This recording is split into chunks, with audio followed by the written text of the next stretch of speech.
एक छोटे से गांव में राम और सीता नाम के कपल रहते थे। उनका एक अर्जुन नाम का बेटा था, जिसकी शादी रिया नाम के लड़की से हुई।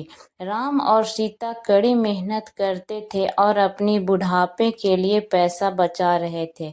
रिया बहुत ही लालची लड़की थी और हमेशा अपने लिए और चीजें चाहती थी। जैसे जैसे साल बीतता गया, रिया का लालच और बढ़ता गया। वह अपने पास रखे चीजों से कभी संतुष्ट नहीं रहती थी। वह हमेशा अपने सास ससुर से महंगे महंगे तोहफे मांगा करती थी और उनके बचाए हुए पैसों में से कुछ भी हिस्सा अपने लिए मांगना चाहती थी। राम और सीता बहुत ही अच्छे पेरेंट्स थे, इसलिए उसकी सारी जरूरतों को पूरा करते थे ताकि परिवार में शांति बनी रहे। वह अपने पति अर्जुन के ऊपर भी दबाव डालती थी कि वह अपने माँ बाप से पैसे और संपत्ति मांगे। वह बहुत ज्यादा संपत्ति इकट्ठा करनी चाहती थी, बिना किसी मेहनत के।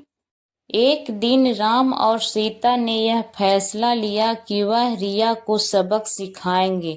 वह उसे बुलाते हैं और बोलते हैं कि बेटा, हमें तुमसे कुछ जरूरी बातें करनी है। हमने यह फैसला लिया है कि हम अपनी जायदाद का कुछ हिस्सा अपने बच्चों में बांटेंगे और उसका कुछ हिस्सा तुम्हें भी देना चाहते हैं। रिया खुशी से झूम उठती है, क्योंकि वह हमेशा से यही चाहती थी। लेकिन राम और सीता के मन में कुछ और ही चल रहा था। उन्होंने एक पत्थरों से भरा हुआ बैग उसे दे दिया और बोला, बेटी, यह तुम्हारे हिस्से की संपत्ति है। रिया उस बैग को देखकर गुस्सा हो गई।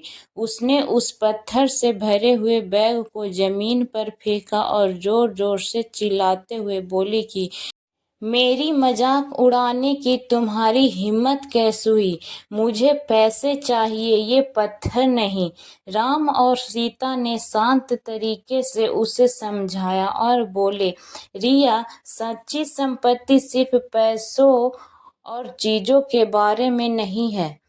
यह प्यार, दया और जो कुछ भी तुम्हारे पास है उसके लिए आभारी होने के बारे में है।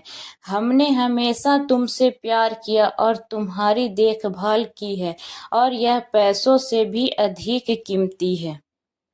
रिया को एहसास हुआ कि वह लालच में कितनी अंधी हो गई थी। उसको अपने किए गए बर्ताव के लिए पछतावा होने लगता है।